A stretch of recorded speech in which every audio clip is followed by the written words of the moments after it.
Ignition. Liftoff.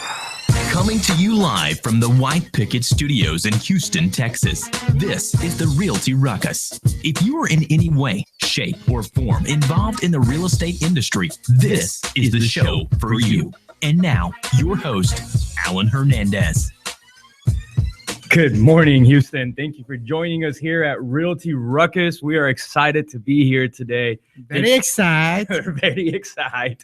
We are having a blast here over at the White Picket Realty Studios, just chatting it up about what's happening in real estate. We've had a couple contracts bust lately, so now we have to figure out what's actually happening. We've done a bunch of research. We've gone and talked to people like Ray, who have brought us some amazing reports. By the way, Ray did share his report. I do have that with me. And if you guys have any questions regarding what's happening with the market, that's what we're going to be talking about today. Some really interesting stuff that we've figured out and have learned about here in just the last couple of weeks, and stuff that I think everyone should know about. So don't forget that you can drop your posts below here if you're watching us on YouTube. If you watch us on YouTube, it makes it a lot easier for you to see our screen. So when BB actually shares something, a funny video, a clip or something, you can actually see it better on YouTube. But if you're on Facebook Live, great. Thank you for being there. Thank you for joining us. Again, don't forget to drop your comments, questions below. David can actually read all of them, and the better ones he'll actually call out and tell us more about them. Yeah. Right. So we want to just talk to you guys a little bit about what's happening in our business, what we see happening today in today's age, and we noticed something interesting here lately. BB, what did you pull up there that you wanted to discuss? Well, first of all, I think it's really exciting because I don't know how many of you guys used to go to Astroworld as kids. Yes. But I mean, I was there like every weekend. I had my season pass, and I was one of the kids that parents would just drop off at like age 10. Man, Astroworld was my favorite pastime. If you guys remember Astroworld, you remember that you would get the season pass. I want to say it was like $100, maybe less. And your parents were like, dude, $100 for like a whole summer's worth of babysitting. That was just worth every penny. Oh man, I loved it. And for the kids as a child, that was amazing to be able to do that every weekend. It was actually affordable for your parents. It was incredible. And man, when we lost Astroworld, I felt like Houston just lost really like a piece of itself in a lot of ways. And it's pretty exciting because Mayor Turner recently announced that he's for rebuilding another theme park here in Houston. Which I think we need it badly. I think it would be amazing. I think that it would really help push Houston to another level as a city. It's like the one big thing that we're missing.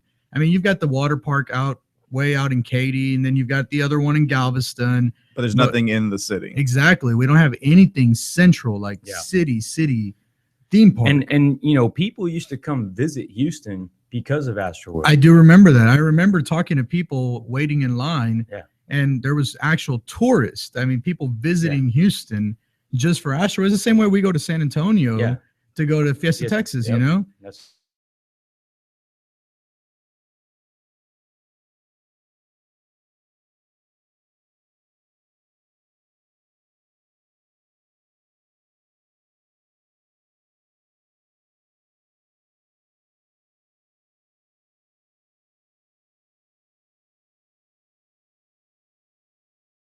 place there. Yeah. You know what's crazy? When they tore it down, I couldn't believe how an entire day to walk the theme park. Oh yeah, I was really dumbfounded by that too. I remember driving on the freeway, looking off to the side and going, wait a minute, how in the world did they fit all of Astroworld in that little parking lot right there? Exactly. It's pretty amazing. The other thing I wanted to bring up is the most amazing introduction I think I've ever seen. Okay, if you missed last night's introduction to what was it, WWE or? No, they should have called it the WWE. It sounded like it. The Republican convention. And Donald Trump comes out. Which we agreed that we would never discuss politics in this show. We did. We said we're not going to take sides. We're not going to discuss politics. And frankly, if you guys are watching us, we don't care who you like. That's the truth. But the fact is, last night's intro was epic. And And and I somewhat hate it that they used one of my favorite songs because I listen to the song all the time. But you gotta admit, it's still a kick-ass song. It was pretty incredible. And it was a kick-ass intro. It reminded me of like Dr. Evil standing behind like the smoke screen. Yes. And just waiting for it. And then like here he comes. Boom, bursting in. I mean, it was there smoke everywhere? And oh yeah, he had the huge smoke screen behind him, the light show. It was like out of this world. You gotta give it to this guy, man. He is putting on one heck of a show. It's almost a circus, right? One level below that, or maybe it is a full-out circus because he is entertaining. Everything that he's doing. Oh, it's amazing what he's doing. When we come back, we're about to go on break, but when we come back, we're going to get into the student loans that we were talking about and the end of the American dream. Yeah, if you guys haven't heard of the end of the American dream, we want to tell you what's happening out there and some of the keys and clues that we're seeing, some red flags. Make sure you stay tuned. We'll be right back.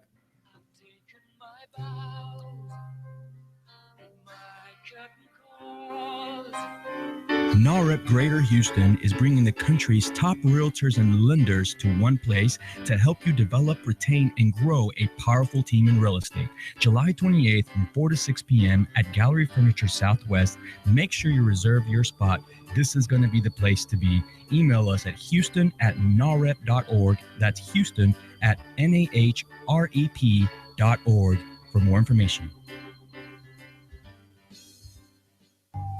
Hey realtors, I have a challenge for you. Walk into your broker's office and ask him to show you how to do a net listing, a wholesale investment transaction, or a subject to.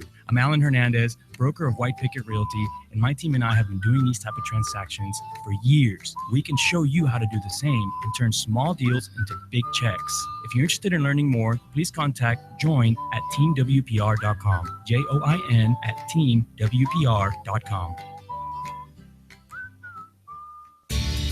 Hey everyone, this is David over at White Picket Realty, and I wanted to tell you about my friends over at Plans Express who can save you the headache of running your own permits. These guys are committed to offering a one-stop solution for all your plan and permit needs. They're proudly serving their friends and neighbors in the Houston surrounding areas, and they offer great service at an exceptional value.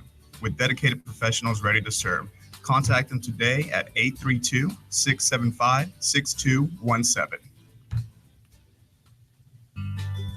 Hey Houston investors, do you have a couple deals under your belt, but now you're looking to scale in a more structured way? If so, then the House Flipping Network provides guidance to those looking to grow their real estate business. It's also a great way to mastermind with our experts and groups of like-minded investors just like yourself. If you're interested in more information, reach out to me, David@houseflippingnetwork.com. That's David@houseflippingnetwork.com. The Realty Ruckus is going to be broadcasting live August 9th at White Picket Realty's Happy Hour. This is an event for you guys to RSVP for and really get ready to ramp up your business. David, can you tell us a little bit more about it? That's right, Alan. Come grab a cold one and beat the heat with Team WPR. We'll have over 200 plus real estate industry professionals attending. That's private money lenders, wholesalers, realtors, you name it. We'll be at the St. Arnold Brewery on August 9th from 6 to 9 p.m. You can RSVP at whitepickethappyhour.eventbrite.com. Again, that RSVP link is whitepickethappyhour.eventbrite.com.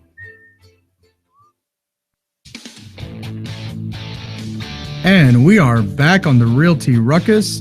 David, what's the weather look like this week for us? Well, we have a chance of scattered thunderstorms today. And the high's going to be scattered. High's going to be in the high 90s, and that's going to be throughout the week. And then going into the weekend, looks like we're going back up into the hundreds. Oh man, that's going to be so bad. I can't do this weather. I just hate it when I hear too hundreds. Hot. Yeah, I can't do it either. That's why I'm leaving for a week on vacation. I'm going on vacation this week. I am barely made it to the show. I'm actually finishing up the show. You know, it's funny because when you go on vacation, you start like a week early. Yeah. You know, and for me, like the last week has been horrible because I've been really busy going to like meetings and meeting with sellers and all this stuff doing the show. But at the same time, my mind's already thinking vacation, you know, so mine's already on the plane. Yeah, my mind's already like on margaritas and really, really horribly fattening food. And I've actually already started that. So it's been a rough week. Anyway, we want to say thank you to our assistant Brandon for not connecting our phone, and for you guys who were listening and heard us. Thank you for joining us in on that joke. Brandon, that's what happens when you trust the assistant, right? Yes, never trust your assistant. That's for sure. We want to make sure that you guys are engaged. So don't forget to talk to us down at the comments below. Anything that you guys want to talk about regarding our subject today, of course, then make sure you post it on there. But recently we saw a report of a millennial. Now, of course, you guys, we talk a lot about millennials, and actually we talk a lot of trash about millennials. Brandon is a millennial. Brandon is a millennial, and you only had one job, Brandon. Come on. Brandon would argue, so are you guys. So there was a famous millennial, now famous, and he decided to throw a party, like a Project X party. And so there's like a movie. So for you guys that don't know this. First of all, there's a movie called Project X. You guys may want to look it up, but it's like an epic party. There's like mariachi midgets throwing, each other around in mud and doing body shots and like crazy stuff, right? But like it's an epic party. Yeah, they burn a car and everything. That's the movie, all right? So this kid actually decides to do it, like replay it, and it's here in Houston. Yeah, it happened here in Houston. It was a complete copycat party. Down to, they rented this house, went in there, and they did everything. They put Project X on the walls. The house was next to a huge field, and he starts advertising it like crazy all over Facebook and social media. Next thing you know, they arrest the kid before the party even starts. But oh no! Over 2,000 people still showed up to the party, but he doesn't get a chance to enjoy. He doesn't get a chance to enjoy it. But over 2,000 people show up, and they do over $200,000 in property damage. That's beautiful. Yeah. That's beautiful. Wow. That's what the millennials are doing today. If I could go back to those days, man. Yes, and that's the thing about millennials is like, dude, I'm not sure I quite understand their mentality. And really, a lot of the business owners that I talk to, a lot of the people out there that are having to now hire millennials and deal with millennials, everyone's having a hard time dealing with them. Everyone's having a hard time understanding them because the mentality is different.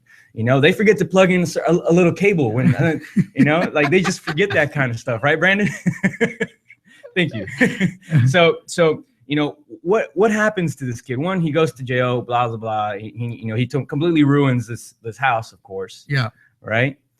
What about the other kids like him? What about the other? This kid was like what, in his 20s? No, he was 19. He was 19? Yeah. All right. What about the other kids like him? They're getting into college. Some of them are now starting to pop out of college, right? And what's happening with those guys? Well, for one, they want to get into homeownership and are having a hard time doing it. But why? And I think about like when I was in college. And mind you, that was quite a while ago. And if you ask Brandon, that was ages and ages ago, But the truth is, it wasn't that long ago. It was about 10 years ago. And I still remember having friends who were like outpriced when we were in college, where like tuition would go up from one year to the next. And they couldn't work any additional hours to cover the additional increase. So what did they have to do? Well, they had to pull some loans, some student loans. Yeah. So they had to pull student loans. There was no other option. They were forced into it. Yeah.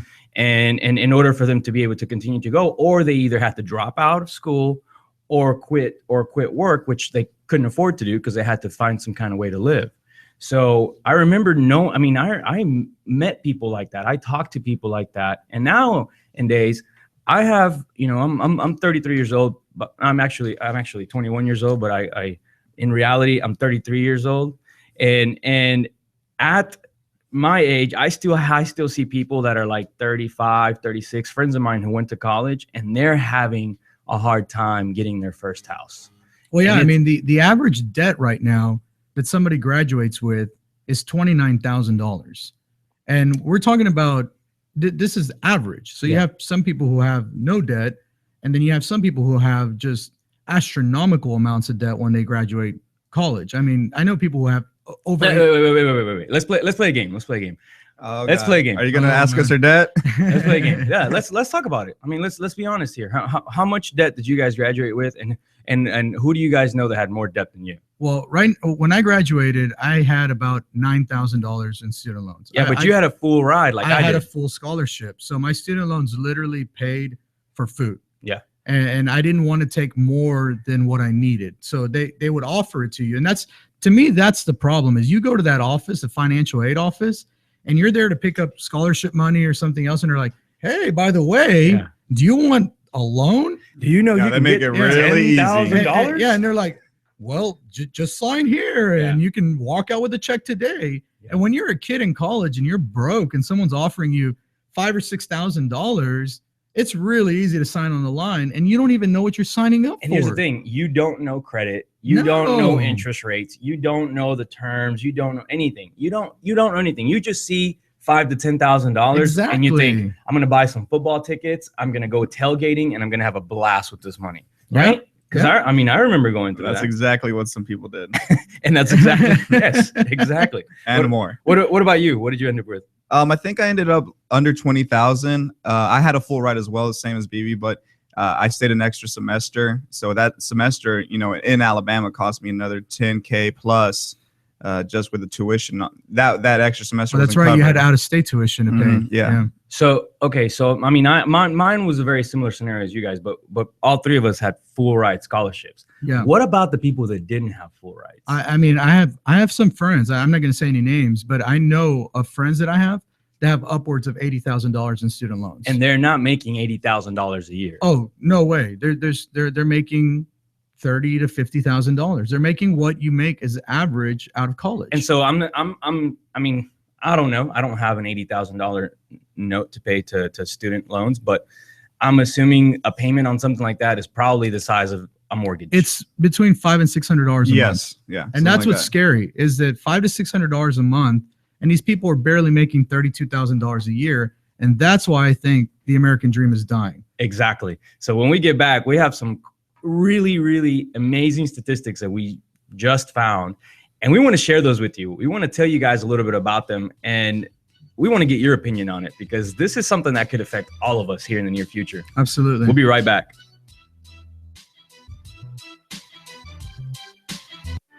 NAREP Greater Houston is bringing the country's top realtors and lenders to one place to help you develop, retain, and grow a powerful team in real estate. July 28th from 4 to 6 p.m. at Gallery Furniture Southwest. Make sure you reserve your spot. This is going to be the place to be. Email us at houston@narep.org. That's houston@nahrep.org for more information. Hey realtors, I have a challenge for you. Walk into your broker's office and ask him to show you how to do a net listing, a wholesale investment transaction, or a subject to. I'm Alan Hernandez, broker of White Picket Realty, and my team and I have been doing these type of transactions for years. We can show you how to do the same and turn small deals into big checks. If you're interested in learning more, please contact join@teamwpr.com. join@teamwpr.com. Hey, Houston investors, do you have a couple deals under your belt, but now you're looking to scale in a more structured way? If so, then the House Flipping Network provides guidance to those looking to grow their real estate business. It's also a great way to mastermind with our experts and groups of like-minded investors just like yourself. If you're interested in more information, reach out to me, David at houseflippingnetwork.com. That's David at houseflippingnetwork.com. The Realty Ruckus is going to be broadcasting live August 9th at White Picket Realty's Happy Hour.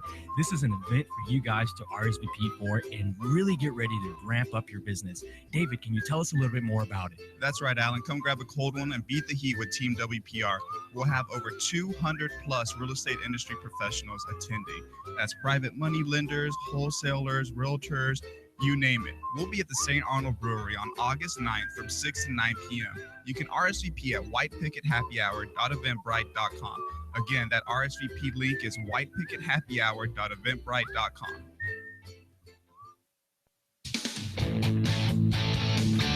And we are back on the Realty Ruckus.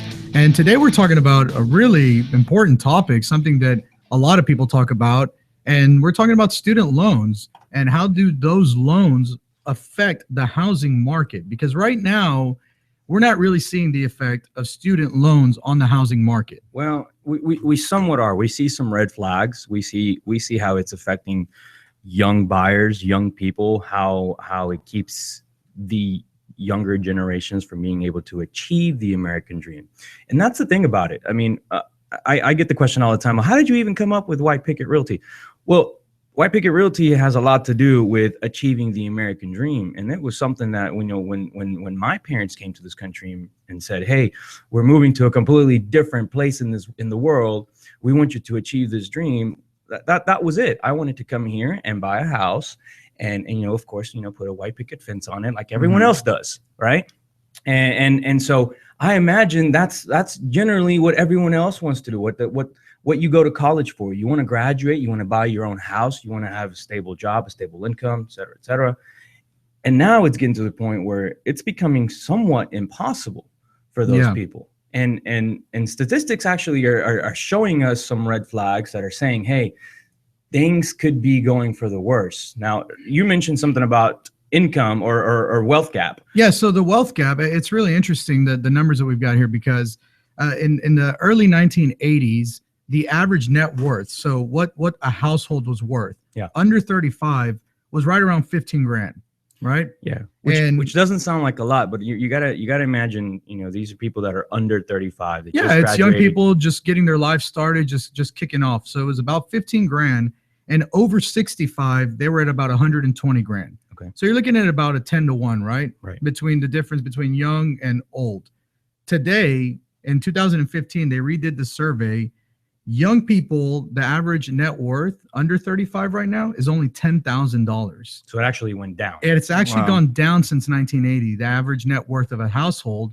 And they're attributing a lot of that because the debt has increased so much. So right now, we are the most indebted that we have ever been. So our young society that's growing up right now, they're growing up with loan for this, loan for that, credit card for this, credit card for that. And the debt just continues to increase. And right now, over 65, the average wealth is 210,000. So we've gone from a 10-to-1 to a 20-to-1 on the wealth gap there. So it doubled for old folks and it decreased for young folks. Exactly. And I want to attribute a lot of that to the student loans. And one of the things is people don't realize student loans really do hinder you a lot because they're 7 to 12%. And they're typically amortized between 20 to 25 years. So it's like a mortgage. Yeah, it's like a mortgage. Only a really high interest rate mortgage. A really high interest rate mortgage. Yeah. That there's no reason for that ultra high interest rate. I got a question for you. And you might know more about this than I do because, again, you know, I was lucky enough to come out pretty even. And I paid off mine relatively quickly as soon as I graduated. What happens if you default on a student loan? So that's why I say there's no reason for a 7 to 12% interest rate, because the biggest argument is, okay, well, collateralization, right? What is it collateralized against? Because what people are going to say right now, and one of the comments we'll probably hear from some of my more conservative folks is, well, you know, you're lending to people that don't know anything, that are just getting their life started. It's high risk. So they got that. So the government or whoever's lending, these institutions that are lending to students, need to be able to be compensated properly for that risk. Yeah. So but what actually happens? Yeah, student loans are federally insured, and the thing about student loans, unlike pretty much any other debt, is that you can't discharge it. There's no getting rid of that debt. So you can't file for bankruptcy. If you file for bankruptcy, guess what? Your student loan is still there. Yeah. And you cannot get rid of it. So why does it have to have that ultra high interest rate? When really the security, fine, you don't have a collateral security, you don't have a house backing it. Yeah. You have someone's life backing it. Yeah. Because you can literally take away a good portion of the things that they can do in life. Well, you can take away anything, even on a credit application. Have you noticed it'll ask you if you've ever defaulted on a student loan? Oh yeah, yeah. I mean, that's actually something you have to answer, and if you answer yes, you are automatically not qualified. Yeah, it's like the checkbox for are you a felon? It's have you defaulted on a student loan? And if you check that off, I mean, you lose the ability to get so many different things, different loan types. And so, yes, the security is there. Security is a human being's life. Yeah. And student loans, they can actually garnish your wages, so they can go and take money directly from your paycheck. So this is as bad as like a federal IRS loan. That's exactly. That's the level that the student loans go to. Is they're about as powerful as a federal IRS lien. You can't just get rid of them through bankruptcy or foreclosure or any of that. I mean, nothing like that. I mean, it's actually attached to you. It follows you everywhere.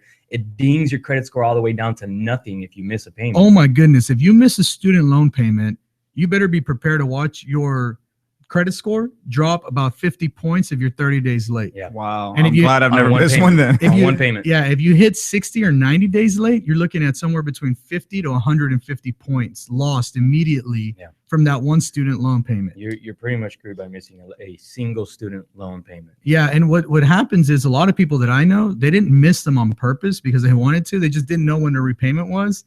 And so they just, they got a letter in the mail all of a sudden from a collection agency. Hey, you owe this amount. You haven't paid your student loans. And they go check their credit score, and all of a sudden they're down in the 500s. How are you supposed to get a loan for that? Much less a home loan. How are you even supposed to get an auto loan? Well, if you graduate college and you're only what do people make now when graduating college? Between $30,000 and $50,000. Some people make nothing. When I remember actually when I was coming out of college, the only reason, and you hear this all the time, is really more about who you know. Yeah. And the only reason I got a job out of college is because of who I knew. Yeah. Well, I mean, I went through those few years after college where I would talk to my college buddies, and none of them had actually found real stable, sustainable jobs. I mean, everyone was kind of like in the interim process of finding something. Yeah. And a lot of them ended up having to go back to school to get masters and other degrees just so that they could find something that was worthwhile. So I do remember that, which, it's crazy because then it's kind of like a just a circle that keeps going. I mean, it's they can't find a job that pays well enough to pay their student debt, so they have to go get in more debt so they can find a job that pays them well enough to pay that debt. One of our Fabian, one of our listeners, he said, I had $27K in student loans. I invested it all in real estate since I had a scholarship. 4% is pretty good to leverage. That's probably the best way to do it. Yeah, right? and so I'm guessing he also has a subsidized loan though, because the interest rate is really low on it. Yeah. Well, then that's another thing. When you're, I remember when I went to sign those promissory notes, and you hear about the subsidized loans, and then they're trying to make it sound good to you. Oh, you got 6 months after you graduate. Yeah. To find a job, get stable, get your bearings, and then start making the payment. They make it sound like they actually care. Yeah. Well, then 6 months comes around, you're like, well, those 6 months went by really fast, and I'm still here without a job. And now Miss Sally Mae's dinging me for a $600 or $700 payment. You know what's really crazy about that is how in the mortgage industry we had a meltdown, right? Yeah. So we had a huge meltdown because we were giving loans to people that didn't qualify, right? That's really what happened. Long story short, the government goes in there and says, well, now we have to disclose everything properly. Now we have to let people know. We have truth in lending. Correct. Yeah. So now we have to send out these disclosures that say, well, not only are you paying the cost of the house, but you're also paying all of this in interest. And really, by the end of the day, after 30 years, you've paid all of this crazy amount. And people thought, that everyone was going to be scared by seeing those numbers, but at least it was a real disclosure, letting them know what they were getting themselves into. I agree. That's not the case with student loans, right? You can actually just walk in, sign a piece of paper, and you really don't know what you're paying. Oh, and my piece of paper was literally like this big. Yeah, it was. Yeah, it was like this. It was like the size of a receipt. Yeah, and it was just like, sign here.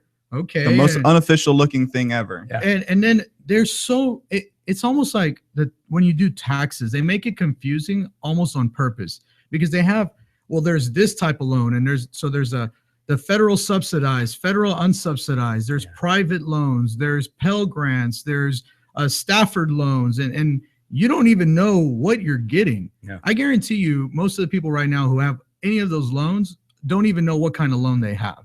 They just know they have a student loan. They have no idea what their interest rate's going to be. They have no idea that it's going to take them 25 years potentially to repay that or more. I mean, it's really bad. So, okay, you get out of college, you make $35,000, $40,000 a year base income, and you have $80,000 in student debt. Your payment is $600 a month.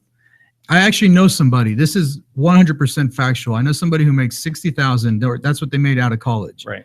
And their student loan payment was $620 a month. When you're only making $60,000 a year, $620 a month is a huge chunk of your income. Yeah. And that was his minimum payment. That's what he's going to pay for the next 25 years to pay off that student loan. That's scary. Yeah. I mean, that really is a scary thought that he already has a mortgage before he ever even got out of college. Yeah. which then kind of leads us into why there's so few first-time home buyers now compared to when, back what it used to be. Yeah. So back in when the Dreams Act was passed, and it was like home loans for everyone, and everyone can buy a house. The first-time home buyers accounted for 70% of all home purchases. Mm-hmm. It was a really, really high number. I remember actually, back in those days, every brokerage that you knew of had some kind of first-time home buyer program. Yeah. I mean, everyone was like, hey, first-time home buyer, you get this, and this. We'll pay your closing costs. There was always some kind of program with every brokerage that would lure those buyers in because, there was so many of them. Yeah, we're down to about 32% right now. From 70. From 70. Yeah. So, I mean, we're talking about the vast majority of people now buying houses have already purchased a house before. They're on house number 2 or 3 or potentially even more. Yeah. First-time home buyers, they're becoming less and less and less and less of that segment.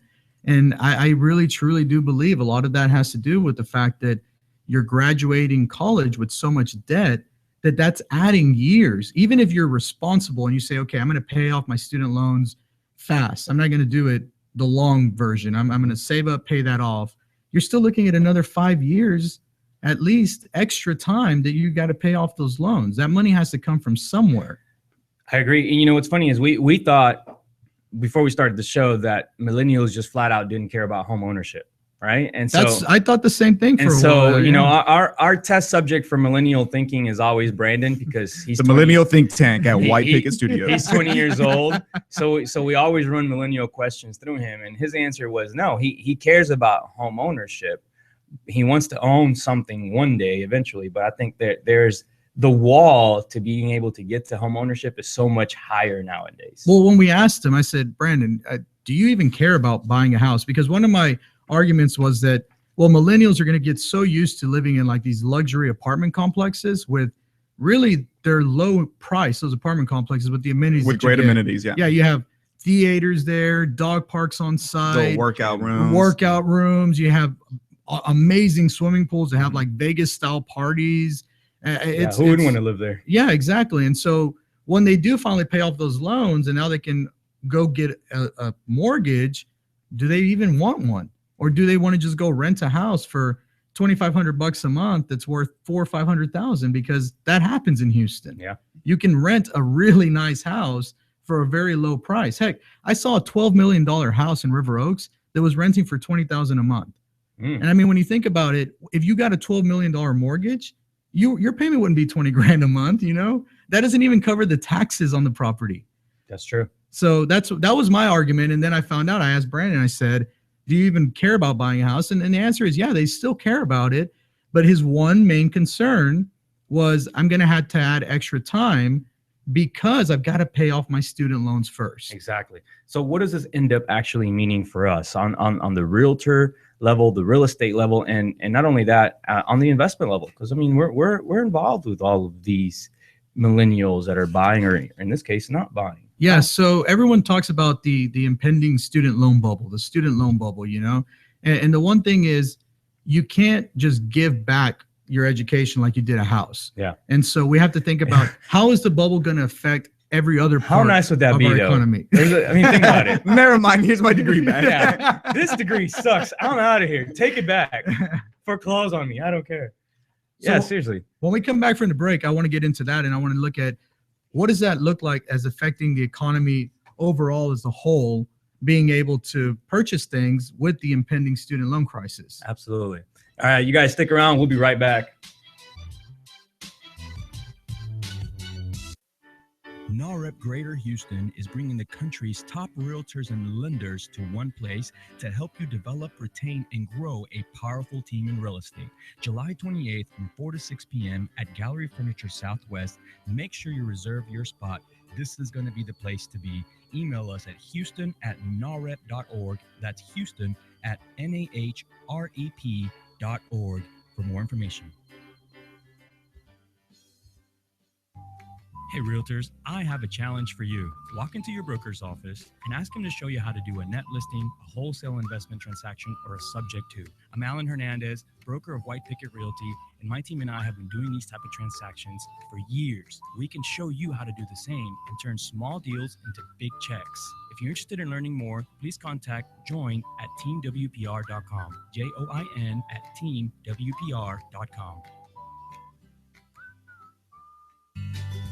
Hey, Houston investors, do you have a couple deals under your belt, but now you're looking to scale in a more structured way? If so, then the House Flipping Network provides guidance to those looking to grow their real estate business.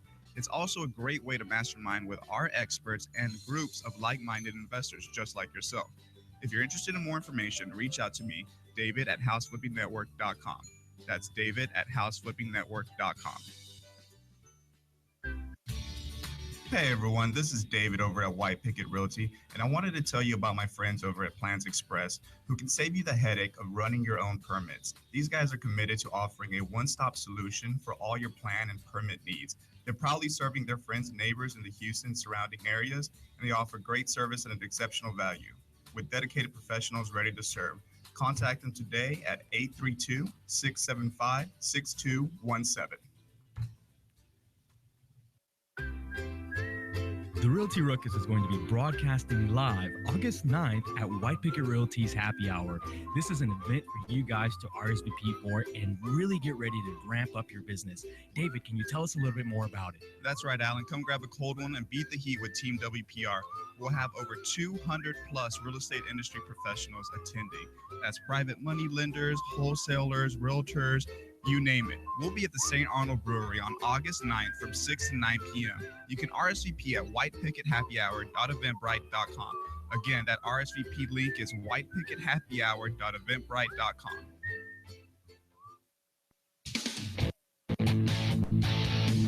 And we are back on the Realty Ruckus, and we're having a ruckus of a discussion here today. Yeah, I didn't realize, when you brought this topic up, I didn't realize how much this was really affecting what we do, how we're doing things, and who we're dealing with on an everyday basis in terms of buying and selling real estate. And I always want to take it back to how it affects me as a broker, dealing, helping agents build their businesses, and two, as a real estate investor, going out there and buying and selling properties. And I start thinking, I look back and I think of who all my clients are.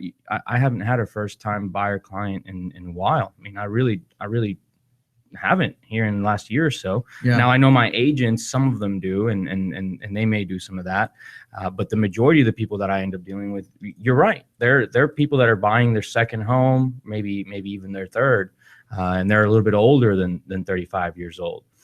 And now we start looking at statistics, and you found a pretty interesting statistic. Yeah, according to NAR, what delays the first-time home purchase is indebtedness, and specifically for millennials, it's student debt. On average, they're having to delay their first-time home purchase 3 to 4 years. So, we were talking to Brandon earlier. He said, I'm planning for 25, 26. The reality is he'll be close to 30. It might be 30. Yeah, and that's the first-time home purchase. Mm-hmm. I mean, that's their starter home. Yep. Most people used to buy their starter home at 22, 23. Yeah, and then the second home around 30, 31. Yeah. So that's pretty startling. And to think that those purchases are going down, and that's why I say, like, is it the end of the American dream? And what I mean by that is the ability for everyone to be able to purchase a home. And when we talk about like the student loan crisis, the student loan bubble, I don't necessarily see it. It's almost like an impenetrable bubble, because that can just keep getting filled forever. And if people start defaulting, they're just going to go after their bank accounts, are going to go after them personally. The people who lent the money are going to collect. They're gonna eventually get their money, or you're going to have somebody who's in debt until the end of their lives. Yeah. So what is that? Or you got to just live off the grid. You got to go like live in Alaska somewhere in a tree, like in a cabin or something. Well, last night, my wife and I, we were watching the tiny home builders or whatever. I mean, you're starting to see those type of trends pop up because people can't afford homes.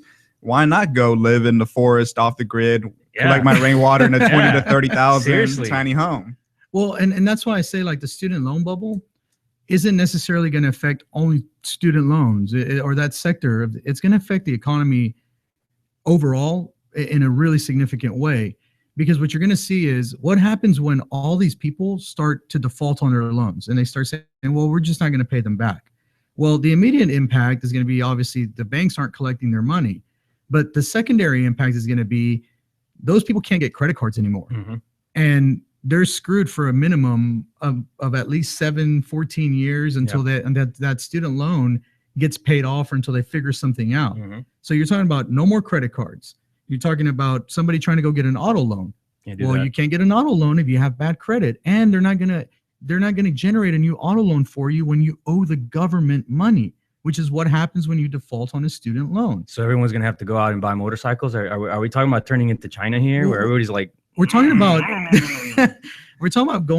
moving towards a cash society, which is really crazy because the U.S. was built on debt. You know, it was built on credit, and okay, well, when somebody can't afford something, we'll give them the money and with a certain payback term behind it. And now we're starting to face a situation where a huge section of the population, if they default on those loans, they are no longer credit worthy, and therefore they can't get any type of loan, no home, no car, no credit cards. And you start getting this like cash society, and that changes the economy tremendously, especially when an economy like ours is built on debt. And to me, that's really scary. That is the end of the American dream. If you're a realtor, what should you be doing? I mean, most of the people that are buying now that are qualifying are now moving into what, the suburbs?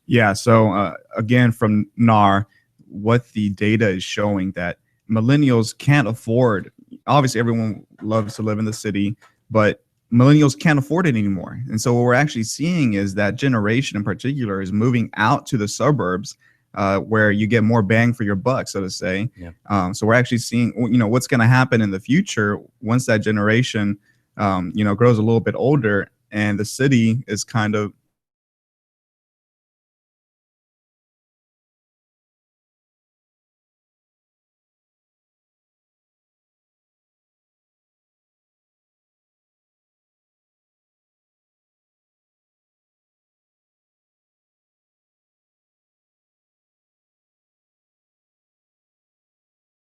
a campaign together. That's probably your target age group.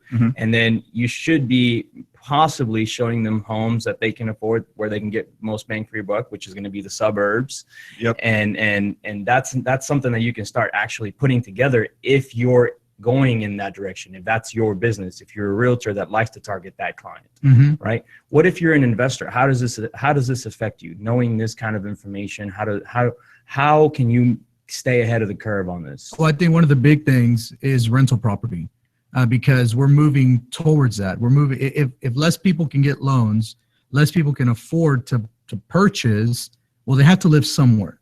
So they're either going to live in an apartment or they're going to live in a house. And it's like Ray said when he was here last week, an apartment just doesn't ever compare to a house. So when you can rent a house for close to or exactly what an apartment's going to cost you, you're almost always going to shoot for the house. I know I would. I every time I've ever looked for a place to rent, it's always been a house. I've never rented an apartment. And so I think that as an investor, you really want to start looking at that rental portfolio.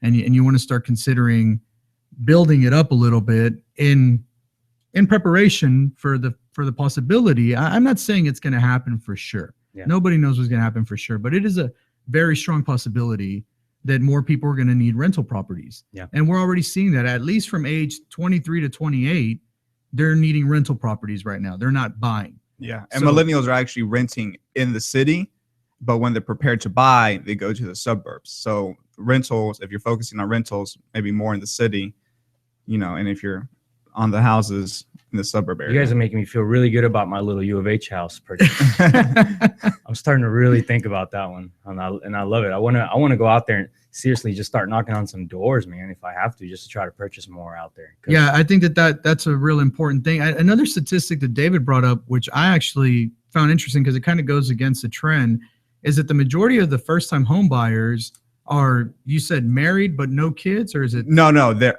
majority of first-time home buyers are actually unmarried couples. Yeah, that's let me really look it up. I think interesting. it's maybe 60% or something crazy, and the smallest segment is actually married couples. So even above them are single males or single females purchasing their first home, above married couples. It's really interesting. Yeah, I would like to have more insight into that. I don't quite understand. I'd ask Brandon, but he's not married, so so we can't get that statistic from him. But that's crazy. It's unmarried couples that are out there buying. Yeah. So basically, like boyfriend and girlfriend, they've been dual together income, for a little while. No kids. Yeah. You know, you can afford more when you have dual income, no kids. You have 2 kids. How expensive is it having kids? Let's not talk about how expensive kids are. No, I mean, let's start to think about the expenses now. So that you take that into consideration too. People used to start a family. Yeah. Around 22, 23. You're still starting a family at that same age. Yeah. But you're starting it already broke. You're already in debt. You're already in debt. So if you end up having a kid or two, I mean, look, just to walk out of the hospital, you're out at least 15 grand. Jesus. Just to walk out of, and that's with insurance. That's with insurance. That's crazy. Yeah, that's crazy. That's with insurance. Actually, our first kid, we used our insurance policy and paid more than if we just paid cash for the second kid. So I don't want to get into, you know, how messed up our insurance system and healthcare system. That's another.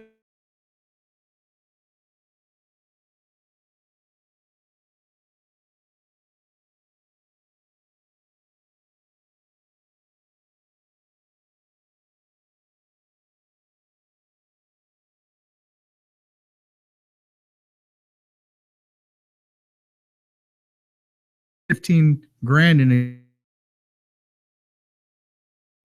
an expense. Yeah. So that just keeps pushing them out 3-4 more years, 3-4 more years, 3-4 more years. Yeah. And now you've created a habitual renter. Yeah, it's almost like the American dream has been placed as a carrot on a stick that's been placed in front of the absolutely. Here it is. Come get it. Here's your white picket fence. And then here comes another big expense. And next thing you know, the kids are grown up now. Now you're helping to pay for a wedding. Now you're helping to pay for college. Or a quinceañera. Like if you're a Latino, a quinceañera, you know? And so all of those expenses keep hitting. And at what point do you actually have money to buy a house? No, you don't. You're absolutely right. I think about like some of the tenants that we've had who have been with us the longest, and that's their scenario. They started having their family too young. They didn't get an opportunity to save, and now they simply can't. For them to put 10-15 grand aside is just something that's crazy for them. It's almost nearly impossible. Yeah, so I could see why that statistic makes sense. Dual income, no kids, they can afford it. If you have kids, I mean, you start to think about all the expenses. It's almost as if you have to choose now. Do I want to have kids right now, or do I want to save up for my down payment? That's true. Wow, yeah, man, that's heavy. That's very true. That's very true. And you know what's crazy is now I'm in a scenario where I see like for example, if I have another kid, I see the actual impact, on finances. And one of the reasons why I don't want to have more kids is because of that. Because I want to be able to do more. Like I want to be able to go out on vacation like I'm doing today. So anyway, we're going to talk a little bit more about this, and we have some awesome little events for you guys to attend to. So we want to bring those to your attention. Some of them actually this week, some of them are next week, and we want to make sure you guys are RSVPing for these because these are events that you definitely want to attend to. We'll be right back. NAREP Greater Houston is bringing the country's top realtors and lenders to one place to help you develop, retain, and grow a powerful team in real estate. July 28th from 4 to 6 p.m. at Gallery Furniture Southwest. Make sure you reserve your spot. This is going to be the place to be. Email us at houston@narep.org. That's houston@nahrep.org for more information. Hey realtors, I have a challenge for you. Walk into your broker's office and ask him to show you how to do a net listing, a wholesale investment transaction, or a subject to. I'm Alan Hernandez, broker of White Picket Realty, and my team and I have been doing these type of transactions for years.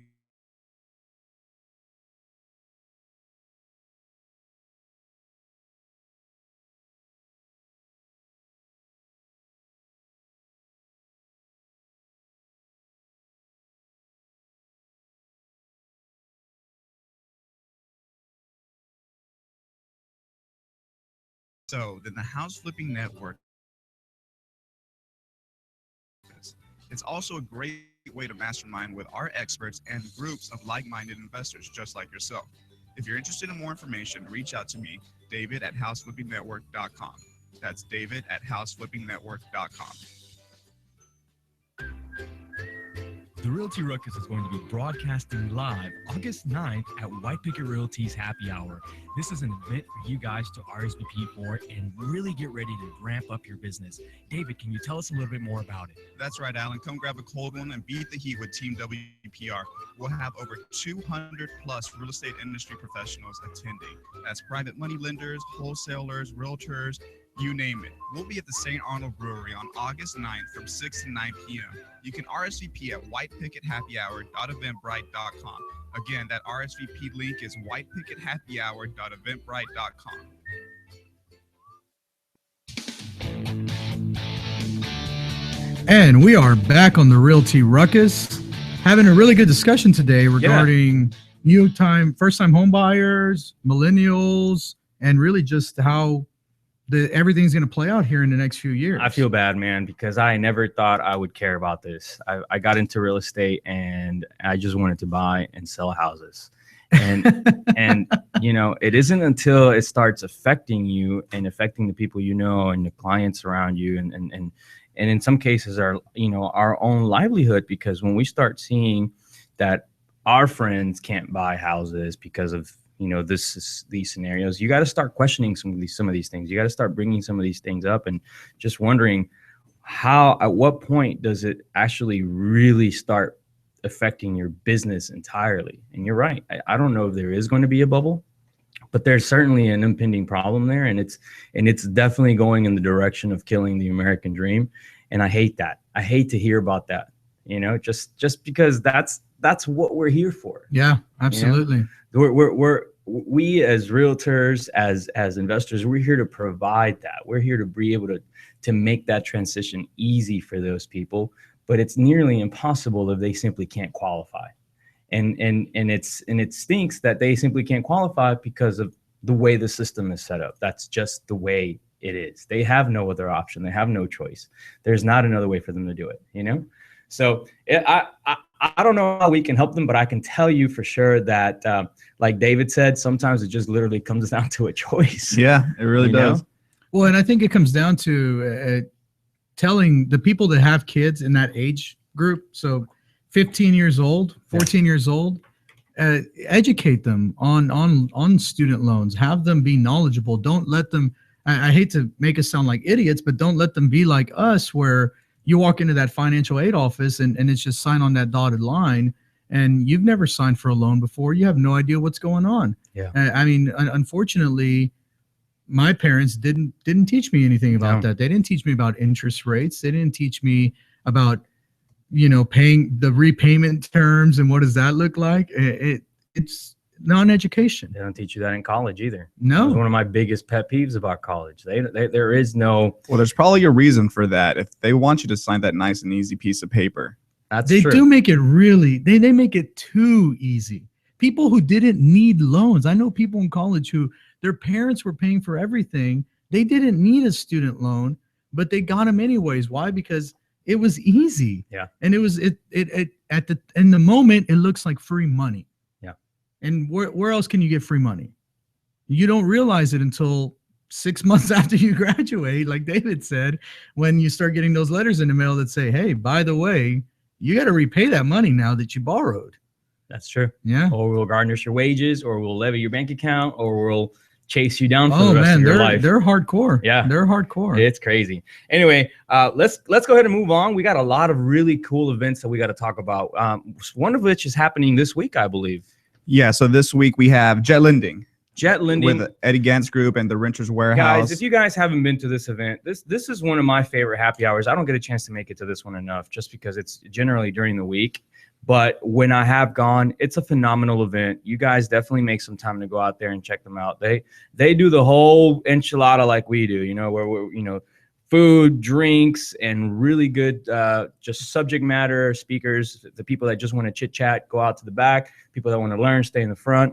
I love their setup. And Eddie's a good friend of ours. So make sure you guys go out there and check their event out. That's at Texans Grill. Yeah, it's usually at Texans Grill. Tomorrow, and there's usually some really good food. So you want to get there early. And the networking that goes on there is incredible. Yeah. I mean, it's really top notch. You can meet a lot of people that are high up in this industry. Mm-hmm. And I've seen a lot of newbies who they basically started at that event. You know, and they're doing a lot better now. I get a lot of people emailing me after these shows, and the question always comes down to, how do I get started in real estate? And if you're watching right now, that's the way to get started. It's going out there and networking with people and letting them know about your intentions to get started. Hey, I'm new. I just want to learn about real estate investing. I'm just here to meet with a couple people.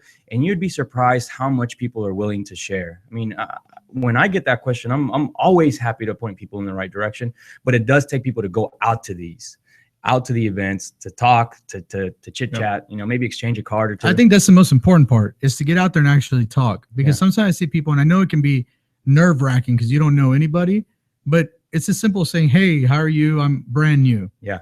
What do you do? Yeah. And that's it. You just have to break the conversation if you're going to go to the events. Don't just go and just stand around and do nothing. And some people do that, which, you know, is, in that case, it's counterproductive. You're just wasting your time and effort. What other events do we have coming up? So next week, I believe we have Capital Concepts at LaGrange again. We went, what was it, last month? And I love that location. That was a great location for them. That's the speed networking event. Speed networking, yeah. So they set it up to where they have different tables and you sit down. So that's like a playoff speed dating, right? Yeah. Yeah, pretty much. Is that real, speed dating? Yeah. People do that? People do that. Sit down and just... I don't know if they do it anymore. I think it's just Tinder, and the only speed is how fast you can swipe left or right. Okay, so that's the same thing. So you go out there, you sit down, and they ring a bell, and you get a chance to meet everyone in the room. Yeah, and so you kind of get to learn from everyone's expertise. Yeah. And I can tell you that there is a lot of experts that show up to that event. Mm-hmm. And so you can... I mean, why not? Why not go out there and get the information if somebody's got it? Are these events just for real estate investors? No, not at all. We like to see agents out there, you know, wholesalers, private money lenders. I know at our events, I know you guys have raised a ton of money for private money lenders from our events. So there's all kinds of people there. Okay, but this is something that's open to real estate agents, loan officers. Yeah, absolutely. You know, if you're in the industry, heck, whatever it is you do, if you want to learn about real estate, these are events that you can go to. Yeah. Right. Cool. And then we have our event coming up as well. Yeah. Well, I think before that, you're with NAREP. Yes. That's right. That's July 28th. That's actually coming up, not this week, but the following week. And guys, you really want to make some time to come out to this event, not just because I'm on the board and I really love the organization, not just because of that, but because we really are putting a lot of effort into putting on a phenomenal event together. And I'm not kidding you. I mean, we're flying people in from other states, people that we trust, that we know are having, you know, just efficient, productive businesses. Yeah. What's the focus of that event? It's all about building your team. So the biggest mistake that realtors make is they'll spend, you know, 10 or 15 years in the business, and they finally get to the point, and I'm saying realtors, but that includes loan officers. They finally get to the point where they're like, all right, well, I guess I'll need an assistant.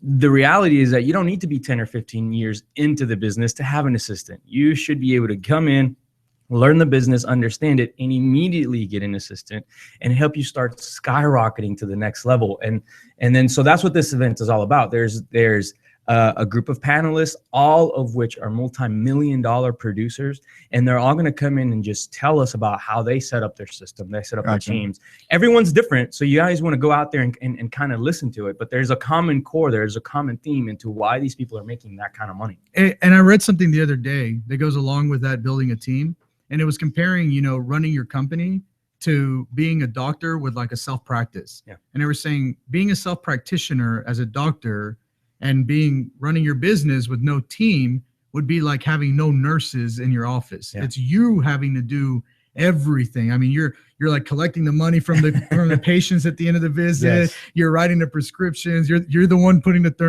thermometer in their mouth. You know. Yeah. That's the same thing when you run your business. You're doing everything until you can start putting people in the right places. And that's the thing about this is even if you're just getting started, even if you're just a wholesaler and you're not licensed and you're saying, okay, I want to go out and find properties to sell to other investors. That's what I want my business to be like. If you're the guy that's playing all of the roles in the business, you don't have time to do everything you need to be doing so that you can actually be productive.